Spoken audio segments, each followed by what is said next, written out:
How's it going, guys. y'all? Great to be here at Phoenix Raceway. My name is Eric Estepp. You may recognize me from YouTube. That's awesome. I can see my face in the crowd. Dude, that's amazing. I don't get that experience very often. I am joined by Brennan Poole, driver of the number 44 Alpha Prime Chevrolet in today's Xfinity Series race. And in between us here, Brennan, your boss. I know, my boss came to have a chat with intimidated? us today, Tommy Joe Martin, so thanks for coming and hanging out with us, Tommy. We appreciate it. I think we got some fun conversations to have this afternoon. Yeah, it's a beautiful day, much better than last night. Did y'all catch the ARCA race at all? I was sitting up high in the grandstands. It was a good time until the lightning and rain. Yeah, I want to point out, I don't know if you saw it, Tommy, but he had a photo, which he told me now that he took a video to capture the lightning and then screenshot it. Yeah, it was just but a screenshot. He got this awesome photo of the lightning in the background and the cars on the track, and I was like, man, that's so cool. So. That's great. Yeah, no, it came out great. Did you get a chance to see the ARCA race too much, Tommy? Well, no, I heard that it got rained out, which is just proof that, like, as soon as NASCAR comes to town, we're going to have some significant weather event that is going to be, like, unprecedented. But, I mean, I'm really excited to see just clear skies today. We're going to have a great race. It looks beautiful. Now, I had a good time watching the Venturini cars last night. I know William Sawalich, JGR, got the win, but I was watching Isabella Robusto making her ARCA debut, which I guess was basically postponed by a year because I know she was sidelined most of last season with a concussion, and she looked fantastic. Drove her way up into the top 5, running 3rd at one point, finished 6th. Was there any drivers that stood out to you, Brennan? Yeah, I mean, I was definitely impressed with what I saw from her last night, and of course, Sawalich continuing. You know, he's really learned a lot from last year, even into this year. So I think he's probably going to be like the toughest guy to beat this year. But you know, as always, I love pulling for the Venturini guys because I ran a bunch of races for them and won some races with them. They got their 100th win at the start of the year, and so I felt like I was a little part of that. So. You know, it's always fun to pull for those guys. But no, she did a fantastic job, and of course Tony did a good job too. Ran the top 10 all night and had a good finish. That Raising Cane's. Yeah. How can you not pull for fried chicken? Yeah. You know? Hey, advertising works. I went and got some fried chicken down the road after the race last night, late dinner. But no, ARCA race was great. Beautiful weather today. Thank you, everyone, for coming out here today. A happy Saturday. That's the enthusiasm we like to see here at Out of the Groove Power Hour. Tommy, I have you here. Brennan, we talked yesterday about a strong start to the season, 3 straight top 20 finishes. I know how important that is for you, for your team. I guess, Brendan, you and Ryan Ellis are tied in points, correct? Yeah. So how do you feel as a team owner about this start to the year? Relief. You know, you head into every season nervous. They're all so different. You're just one bad break away from kind of digging yourself into a hole in the points and having to really dig yourself out. Especially with Daytona and Atlanta back-to-back. I mean, how did you feel about that? Yeah, like, I mean, just it's trying so to dodge a bullet. unpredictable. Yeah, and look, we knew going into it, it's not exactly fun here, but this was the boss part of this. And luckily, I've been able to sit in these cars and race them here pretty recently, so I can relate to these guys and I can tell them kind of what I'm seeing. But you don't always see the total picture when you're inside the race car, and very often when you're standing outside of it, you kind of get a better feel of that. And we knew how important it was to just finish both of those races at the start of the year, right? And that's not what the driver wants to hear. The driver wants to hear, go try to win the race. But we knew that we had to make it to the end of those races because we felt like they would be really chaotic. Now, Atlanta didn't play out the way that any of us expected. I mean, that was a really green flag race. Fairly tame by modern Atlanta standards. Yeah. And I felt like our cars had pretty good pace, so that was great. But at the same time, like, we knew Daytona was going to be Daytona. And Brennan wound up getting caught up in a wreck there towards the end of the race, but was still able to, even with damage, get a top 20 finish out of it, and that was fine, right? I mean, we're not going to just not race. We just had to make it to the end of the race, dodge some of that early carnage to where you're not. When you have a bad finish, you don't want to finish 30th or worse and dig yourself in a big hole in the points there early on. Yeah, absolutely. I asked Brendan this question yesterday. I don't think I asked it in the most eloquent fashion, but I want to get your take on this. Brendan and I talk all the time about how top-heavy the Xfinity Series field is right now. There's a lot of really fast cars and teams with Cup Series support, direct manufacturer support, and Alpha Prime is still a very young team. You know, we watch on TV, we watch for the battle for the lead. TV focuses on the battle for the lead to top 5. But sometimes the battle for 10th or 20th or 25th is not only more entertaining, but it means even more to the drivers and teams involved. Can you kind of talk about, you know, when your cars are battling for 15th or 10th on the racetrack, how important is that for a young team like yours, those points, that kind of finishing results? Well, right now the points really matter. I mean, we head into some races where qualifying fields are going to be a lot bigger than they are right now. I think there were 39 cars here, so there was one car that went home in the Xfinity Series. In the Cup Series, they're not really knocking people out. They're not sending people home. We're doing that in the Xfinity Series pretty much every week. And we're about to head into a race at COTA where we think there's actually going to be a really big field. And COTA is such a unique race because it's a road course race. There's a lot of one-off road course ringers, one-off road course teams, teams that pull out a third or fourth car, extra cars showing up. So we think if the field's going to be 44 or 45 cars showing up, well, now if you're sending 7 cars home, where you're at in the points really matters. Your provisional ranking really matters. It allows you to maybe not run the best lap in qualifying, but know you're still going to be in the race and have a chance to go race. You know, Ryan Ellis last year was in that position. We went to COTA, and I think you probably were too, Brendan, where you go to COTA, it's a really well-paying race for us on the team side. It's also a big race from a sponsorship standpoint because people love going to Austin. It's a great time. Deep in the heart of Texas. We always have a big pool of sponsors there, and that's a race that everybody wants to make. So you know there's going to be pressure there, and it takes some of that pressure off if you're just kind of allowing yourself a little bit of a cushion in the points. Yeah, and Brennan, can you add anything more to that? Like from the driver's perspective, you know, finishing some of those super speedway races, getting those top 20s are big. Well, it's huge. I mean, we're 16th in the points right now, and I feel like it's like, man, we want to keep putting pressure on those top 12 guys. Where if they make a mistake, hey, we're going to be right there to pick up where you messed up. You know, that's really what we want to be doing every single week, and we've done that so far. But when you go into a road like COTA is a perfect example. We're going to have a lot of cars there. You're going to have a lot of guys go home. We're 16th in the points.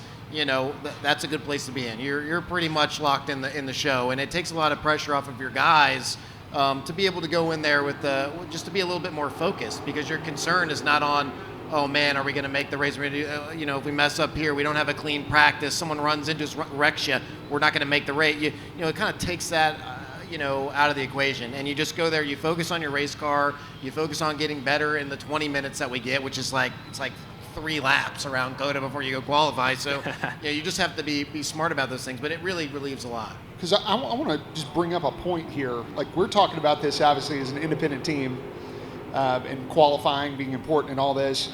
The 17 car showed up for the Xfinity race today. William Byron driving it, Hendrick Motorsports car, and they qualified 28th. 28. All I know is behind us. So I'm just saying, like, you don't think pressure affects people. Like, it affects everybody when it is a go or go home situation. Yeah. That's a good point, because they not had to qualify into this race. And it's just not a situation a lot of people are used to being in. Exactly. And we have seen big teams struggle with it. I mean, Hendrick Motorsports at the Roval last year missed the race. Boris said they had an oil leak or something in the back. That's this can happen to every team. It doesn't matter, big or small. And I actually thought with kind of the wild card races that we had to start the year off, if you think about it, I felt that was going to bite somebody here in the next couple of races, because if you dug yourself into a points hole, now you are under the gun pretty much every week until you can get out of it. Yeah, and like you just said, Brennan, at Circuit of the Americas, you get a couple laps of practice, so you're kind of going into qualifying clean and green. A lot of chances for mistakes over there. Yeah. Tommy, while I have you here, I have some questions about the Xfinity Series, like bigger picture, I guess. Next year, a new TV partner is coming in with the CW.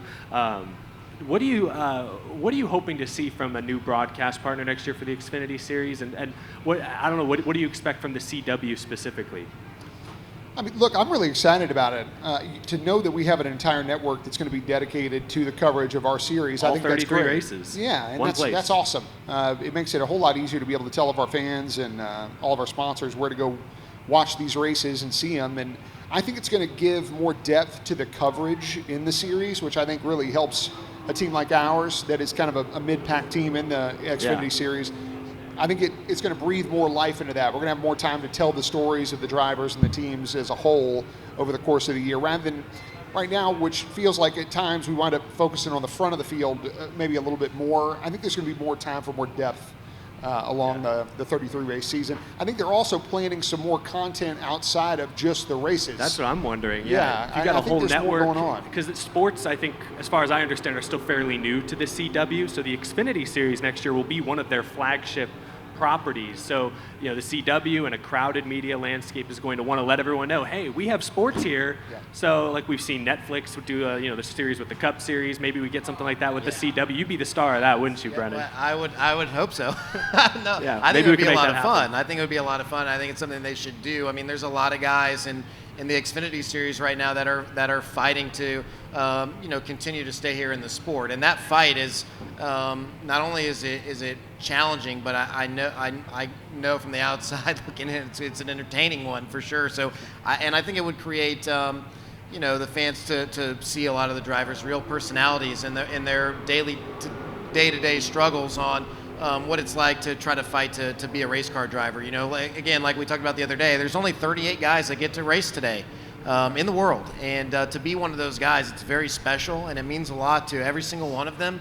And, every driver would do anything that they possibly could, give it all up to be one of those guys. So I think it's an interesting story to tell for sure. So I'm hopeful the CW will add some of that and share a little bit more of those stories and the guys that are fighting to be here. Yeah. And look, everybody's story is different. Sure. But I mean, every team story is different too. Like the way that Junior Motorsports got to the track this weekend is different than the way that Alpha Prime got to the track this weekend, is different than the way that Johnny Davis's team got to the track this weekend. Yeah. They're all different. And I think if fans had a better understanding of exactly the process for each one of these teams, I think it just makes them easy to root for. Everybody's story is different, and that's fine. Like those guys up there at the front of the field face a lot of pressure to go win, to try to make it to the next level, to make the playoffs, to advance in the playoffs. I mean, there's a ton of pressure with that. There's a ton of pressure on a team like the 4 team today at Johnny Davis to make the race. Yeah. So it's everybody's got pressure. It's just what is the pressure for this weekend and for the season as a whole. Yeah, that's what's made, I think, the Xfinity Series so fun to watch. And what I was getting at earlier is there are those stories at the front of the field, these top teams kind of auditioning for their next Cup Series opportunity. Mid-pack, there's valuable points, young teams trying to establish themselves, and then further back, just trying to stay alive, just trying to make races. I mean, qualifying, I think earlier was you can't miss TV. It's exciting to watch every week for the Xfinity Series. Yeah. I like what you said a moment ago about the CW next year at the Xfinity Series, because it'll be a single dedicated broadcast partner. They can really dive in deeper and understand the key players in the Xfinity Series next year. I think that's great. And what you said, Brennan, about how everyone in this series is scratching, clawing so hard. Everyone in the Xfinity Series is looking for a great opportunity, is looking for that kind of exposure. I want to ask you kind of a bigger picture question, Tommy, but as a team owner, we know it takes a lot of money to go race and to be competitive, to grow your team, but you also need to sign drivers with talent who know how to get around this place and get the most out of their equipment. So, every case is different, but how difficult is that balance? Is it striking that balance sometimes? Well, I mean, over the course of now, this is year 3 of Alpha Prime Racing, we have had probably more drivers than any other team in the Xfinity Series, I feel like. We've had rotation cars. We ran 3 cars full-time last year.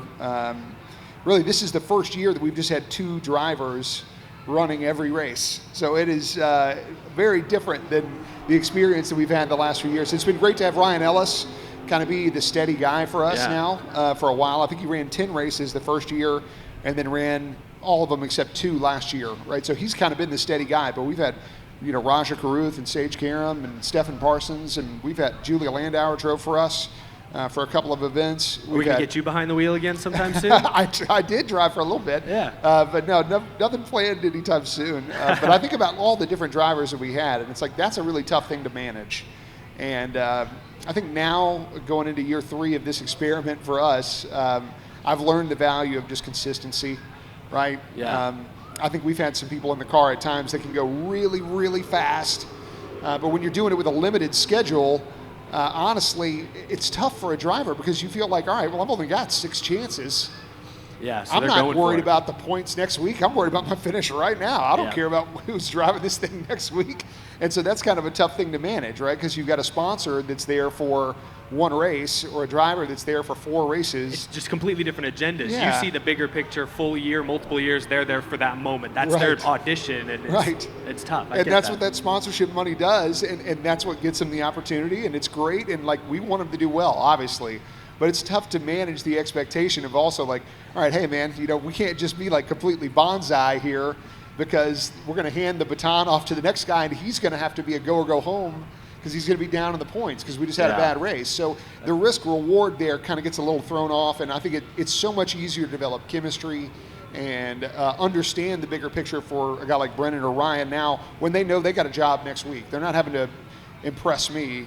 We know we got the 2 right guys, and we're set up for the year. Well, Brennan, talk about that a little, because you've obviously been full-time Xfinity for a couple of years in a row now, but like last year you were part-time in the Cup Series. So like, what's the difference managing a race weekend when you know you're just there for 1 week versus you got the full season to go? Yeah, it's very tough. I mean, you definitely want to show your abilities and what you're capable of. And last year I had 7 opportunities on the Cup side to show what I could do. And even when you have a good result and show the speed, at the end of the day, it still comes down to some sponsorship money and stuff like that ultimately make the decisions. But yeah, I mean, you want to go put your best foot forward and get all you can get out of it. And sometimes you got to put yourself in a risky spot, but what's great about being full time is, like Tommy said, is just building the consistency every single week with my guys, and that started, and you start building this culture together with your group that just becomes special, right? And you bond together through the year. And for me and our guys, we started on it right away at the end of last year, and I was coming and spending time at the shop and spending time with them. And Tommy does a great job with, we had a Christmas party at the end of this year, which was great, getting to hang out with everybody, and we're cooking together, and we're just spending that time together, which helps also create that bond. And I think what's great about this year is that all of our guys, at least the guys that I work with every week, like we all care about each other, and that's really important, and that bond's only gets stronger as the year goes on. And so that leads to more consistency. Everyone has a feel for one another. Everybody knows how to work together, and that creates better results. And I think being able to do it week in and week out with everybody is just that's how you advance forward in this sport. Is you got to have that consistency. The better results, the better finishes. It brings better sponsors. It brings better drivers. It brings everything, and that's how you grow the team. And so what's great about this year is I have a teammate that's my teammate every single week, and we can talk about stuff. We go over our pre-race notes. We're doing simulator work together, and we're working together as well. And so all that helps us as a team get better, and that drives the results.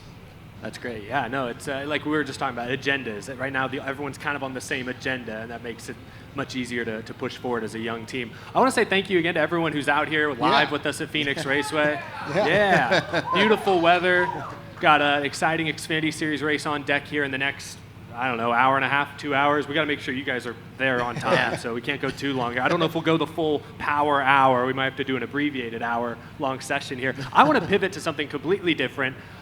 You mentioned him a moment ago. Last weekend, Raja Karuth, Alpha Prime alum, can we say that? Got his first career NASCAR win in the Craftsman Truck Series race at Las Vegas. I've known Raja for a few years, back before he even had driven a real race car at that point. He was just the iRacing kid who was, scratching and clawing his way through the garage, making connections. But he made some starts for you guys in the past. What did you think of Raja getting his first win last week? I was so excited. My girlfriend got a video of me watching the race on television. I was not handling it well. I was probably more nervous than Raja was inside the truck. Look, he's just a great kid, great family. They were great for our team. He was the first driver that we ever signed as Alpha Prime. We called him our #1 draft pick. I could say that that's probably the smartest decision that I've made in the time that I had at Alpha Prime. I made a lot of mistakes too, but him making a choice to come over with our team as a young prospect out of ARCA, he'd only made a few starts there at the time when he signed on with us, and to see his growth now over the course of time, and really how he attributed some of the things that he did at Alpha Prime, even though he ran full-time ARCA, even though he ran full-time in a truck with GMS, some of the situations that we put him in, quite frankly, on our team as a mid-tier team where he felt like he had to really drive extremely hard and kind of overachieve on a given week at places like Darlington and a place like Las Vegas where you can really drive the car and be aggressive, and also qualifying and the emphasis that we had to put on it, at times being safe in points, at times being low in points, and knowing that we would turn to Raja, a kid who was only 20 years old, and go, look, we think you're fast enough to get this thing in the show. I mean, that's another level of pressure, right? I mean, first of all, Raja, everywhere he goes, he's already got everybody's eyes on him, right? If he's the only black driver in the series. So he's already got everybody looking at him, and now we put additional pressure on him as a go or go homer. And the way that he handled that, and then at the end of the year last year, he stepped into the 17 car for Hendrick and ran that race here at Phoenix in that 17 car. And he talked to me before he went out there on the grid. He's like, I'm not worried about qualifying. He's like, we have to qualify in your stuff every week. And I said, yeah, that's kind of a good point. So it's a way of training a driver, a young driver, a little differently than the way that gets handled in another series. I mean, we had just away from Raja just for a second, but like Ryan Reed told me the exact same thing. Ryan Reed did a one-off race for us at Vegas last year, and he told me, he said, yeah, I'd never had to qualify in my life. I'd never worried about qualifying. And so that's just crazy. To think about that now, that there are younger drivers that are getting down in the Truck Series or in the Xfinity Series if they're up in points and that kind of thing, and maybe they're not wanting to put themselves under the gun like that, but that is something in the toolkit for a kid there, and I've seen that with Raja now for 2 years where he is unafraid, and I think that just increased my level of respect for him and the way that he handles himself and all the pressure that he's got on him, and then to see that hard work pay off with a National Series win, that was just really, really cool. Yeah, no, that was fun to watch for sure. I'm going to pivot again to some of the top storylines from the past week. Before we talk about Phoenix, I think it's fun to, well, I guess before we talk about the Xfinity race, let's talk about the Cup race for just a moment, because I know this weekend there's been a lot made of this new rules package that the Cup cars are running. They've taken off large parts of the diffuser. They've, I think, raised the spoiler a tiny bit. They've got a new tire compound. I don't know if you saw any of the comments or talked to any Cup drivers since yesterday, but it sounded like the changes were minimal. Like they haven't noticed much difference between practice here yesterday and racing last fall.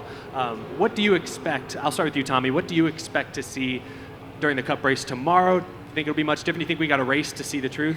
Yeah, I think when you put 36 cars out there, you're going to see a little bit of a different picture of it. But when these cars get single file and spread out like they do on a long green flag run, I just don't think you're going to see a whole lot of difference. And I think that's kind of what the drivers were talking about, right? I think Hamlin said it was a 10% change.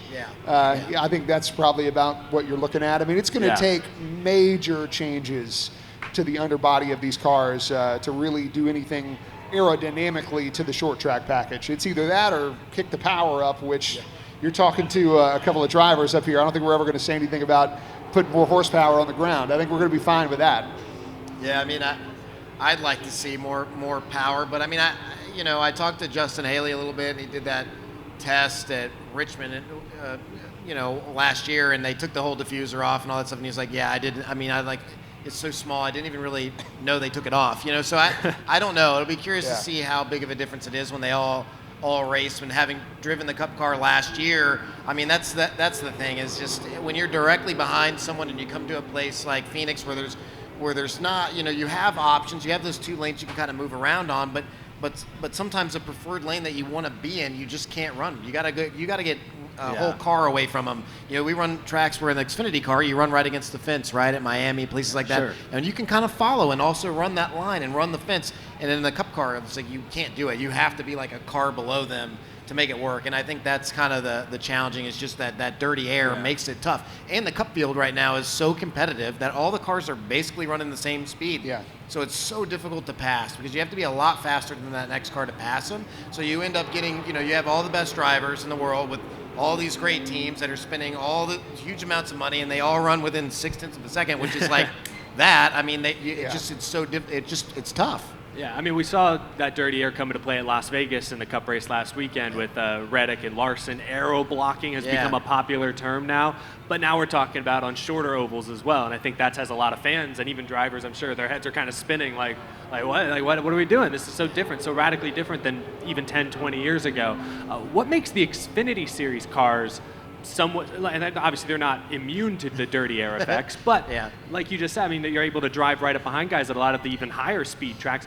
Like, what is it? Everyone says the Xfinity Series car platform is, chef's kiss. It's like the quintessential stock car platform. Chef's kiss. Yeah. So what is it about the Xfinity car, since you've driven both? What's different?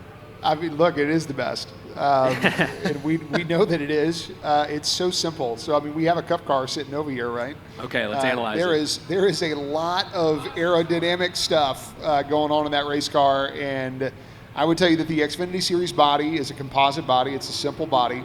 It doesn't have a whole lot of stuff going on it. There's really nothing on the underneath. If anything, all they wind up keep doing, because that's the other thing, is there's a lot of stuff you can't see on the Cup car, right?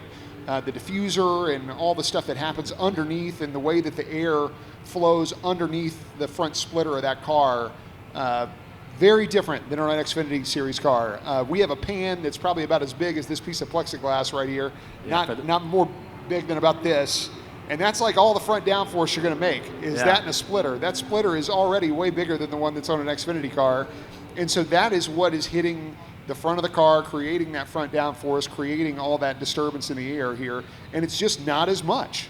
It's not getting spit out the back by a big diffuser like on the back of this car, which is already disturbing the air a whole lot more, and now there's less to go on the nose of another car, right? So it's more precious. So that all of that kind of works together, and we're telling you all this stuff. It's like, how many people here showed up to watch a diffuser race? Like, I don't think anybody showed up to watch a diffuser. I think you guys showed up to watch some cars race and maybe run into each other, which I just think our cars are a whole lot better at doing. Yeah, I mean, I think the Xfinity car right now is one of the most fun cars to drive because of the lower downforce, and you're slipping and sliding around. You can do more stuff. You can pack air on people. The smaller wheels or tires as well. I'm sure. We run on a great tire. I think our tire, the tire compounds and stuff, they really have it dialed in for the Xfinity Series. Goodyear does, and so I mean, a lot of these places the tires do wear out, and it just makes great racing. And we're able to do stuff, in the Xfinity car where we, can manipulate the air, push. You get really close to someone's left rear, you can kind of push some air on them and get them loose, and you can do stuff where you can't do that in the Cup car anymore. We used to be able to do that, but so it's just kind of changed the style of racing, and the Xfinity is still a little bit more, where you can get closer to one another, beat and bang, run in the same lines, kind of manipulate the guy in front of you a little bit, which is very difficult to do that in the Cup car now. You can't really manipulate that guy in front of you. You have to just be faster than him and run not in his line. Yeah, but like the brakes on that car are much better than the brakes on our car, right? So there is less off throttle time, whereas in the Xfinity car, you're off the throttle a lot. I mean, you look at the fall off just from your practice earlier today. The fast time from the 21 car, which was like in the top 5, I mean, you're talking about in a 25 lap run, a second and a half, 2 seconds worth of fall off. I mean, that's just not happening in a Cup car. It's got too much grip. They drive so good. I drove it for the first time at Dover, and I got out, and I was like a big old smile, and that was crazy because I'm like, I've never ran that hard a car that hard at Dover before. It just has so much grip. Right. And so if it's got so much grip for you, it's got so much grip for everybody else too. And that just makes it really hard to pass. When everybody's car is handling good, then nobody's passing anybody. Because, of course, you're all maxing out everywhere. Yeah. But when people's cars start handling poorly, which there is a much more wide breadth of that in the Xfinity Series, then that just makes for better racing. It definitely opens up more passing opportunities for sure. Well, that has me excited to watch tonight's race for sure. Every year, I don't know about every year, but there's always little tweaks made to the Xfinity car. Was it last year they kind of eliminated some of that skew? Yeah. Did they ever talk about completely redesigning the Xfinity car or making any radical changes that you know about? No, the only thing that's kind of sitting on the table here over the course of time is that car that you're looking at right there is the Cup Series car. We know that the next-gen car is kind of lurking in our series. And look, NASCAR is always making changes to that car. I mean, quite frankly, I am very happy that I'm an Xfinity Series team owner and not a Cup. You're not on the hook for all those changes. The changes that happen to those cars, they happen so many times, from small things to big things, and these happen almost every week. It feels like the fab shops and the chassis shops that these big teams are making changes every week. So they're always trying to make the racing better for everybody. They're definitely wanting to do that. It's just that car is still a work in progress, and really it is a road course kind of based car. that's why it is putting on a heck of a show every time we go to a road course race. It's doing an awesome job. And really, it does a great job on the 1.5-mile tracks. We've kind of learned that. It's really revitalized the racing in some of those places. I told Brennan yesterday, I think the racing is usually best when the drivers and cars are uncomfortable. And so you put a road course car on an intermediate oval, and it's, that's kind of a fish out of water. Racing's good. More mistakes. That box widens like we talked about. Exactly. But on a short track where you've got great brakes and a ton of grip and a big tire, it's like, well, that's probably just not the best thing for it. And you can shift. And you can shift gears. We haven't even used that dirty word yet. There you go. That's another one. Well, I guess we can move on from that for now. Are there any Dale Earnhardt Jr. fans watching in the crowd here? Got some guys, Junior and stuff right there. Well, there's some big news reported this week that Dale Earnhardt Jr. won't be returning to the NBC broadcast booth this week. I know, we got some sad fans out there. But Dale will be back in 2025 with NASCAR's new broadcast partners, Amazon Prime and Warner Brothers Discovery. So it had me wondering, with all these new TV partners, not to mention the CW for the Xfinity Series, I wanted to ask both of you, and I guess all three of us can give our take. I'll start with you, Brendan, put you on the spot. What would your dream modern day, you got to take them now, in their, whether they're in their prime or not, what is your dream NASCAR broadcast booth? This is something that we've talked a little bit in the past, but I really miss Alan Bestwick. I think he was amazing. I miss that voice, man. Like he has a great voice. He was so good at it. So I would love to see him. And then, of course, I would like to put like a couple drivers in there because I think they're always able to give great takes. And I'd like to use guys recently. Like I think Kevin Harvick is great. I think he does a great job. So I'd say keep him in there. Let him do it. You know, he's driven the next gen. He just got out of it, right? So he's got a lot of great things to say and add to the conversation. And then, you know, again, like I think Dale Earnhardt Jr. does do a great job. I love it when they're wrecking. He's like, they're wrecking, and he's like, he screams on the TV. You feel the excitement. I know, like, oh man, you know, I just love it when the way he calls a race. I just think he does a great job, and I love hearing what he has to say. So that would be my like ideal booth. Solid. I can't disagree. What about you, Tommy? Do you have a take? Yeah, well, Bestwick was a favorite of mine. That was big. I think Junior does do a really good job. He does. One that I'd really like to see in the booth more is Jamie McMurray. I think he's done a great job every time he's ever been in the booth. But I love Steve Letarte as kind of the next crew chief in the booth. I think he's doing a great job with strategy and all that. And obviously pairing him with Junior up in the booth, those guys that were... They've got good history. Yeah, they got a good history together. Driver, so I think crew there's chemistry there. I like that. I like. Yeah, see, I believe you need to have your TV guy, just because it is on TV. You need someone who understands that industry, understands how to sort of tell the story, I guess. But then you need a driver and a crew chief. I like having all three perspectives. Maybe one day they'll have like a team owner up there as well. Maybe, I mean, it might be a conflict of interest, depending on who's racing. But I like driver and crew chief at the very least. I think Dale Jr. for sure. I agree with you. I love his jump scares over the broadcast. Oh, they're wrecking. Yeah. Oh gosh, just gave me flashbacks right there. I would go Larry McReynolds as my third guy. Yeah. I think he's still in his prime. Larry legend. He's still doing it up great. So that'd be my. Oh, and Alan Bestwick. We're all in agreement. Alan Bestwick is great. Enjoyed. Bring him back. Yeah, it was a lot of fun watching him on SRX and he's still got it. He's not. Like, forget he's not that old. He could do this for another 20 years. Top of his game. I thought he did a great job when he came back and did the SRX. It was so much fun to watch and hear him again and call the race and. Yeah, I would love to see that again. I know one guy a lot of fans, when I talk to fans, always give a shout out to is Adam Alexander with Fox because oftentimes they're rotating in different drivers every week to sort of team up with him to call Xfinity races or, for example. And so he's got a tough job every week. He's got to carry the broadcast every single week with all the information, right? I mean, you have a lot of different Cup drivers that are jumping up there and they're not going to know every single story from every single Xfinity Series team. They're just going to provide color commentary on the racetrack and really some of those front-running guys. So Adam does a fantastic job checking with so many drivers and team owners and walking through the garage and really kind of doing all the homework for those guys as they get up there in the booth. He's fantastic. Thank you all so much for joining us here this afternoon. Phoenix Raceway. Thank you to the NASCAR Experience Stage for having us. Brendan, good luck tonight. And Tommy Joe, thank you so much for being on the show. Appreciate you joining us. Thanks for having me, guys. Appreciate it. Yeah, awesome. It was fun. Y'all enjoy the race. We'll catch you next time. See you guys. Thanks, everyone.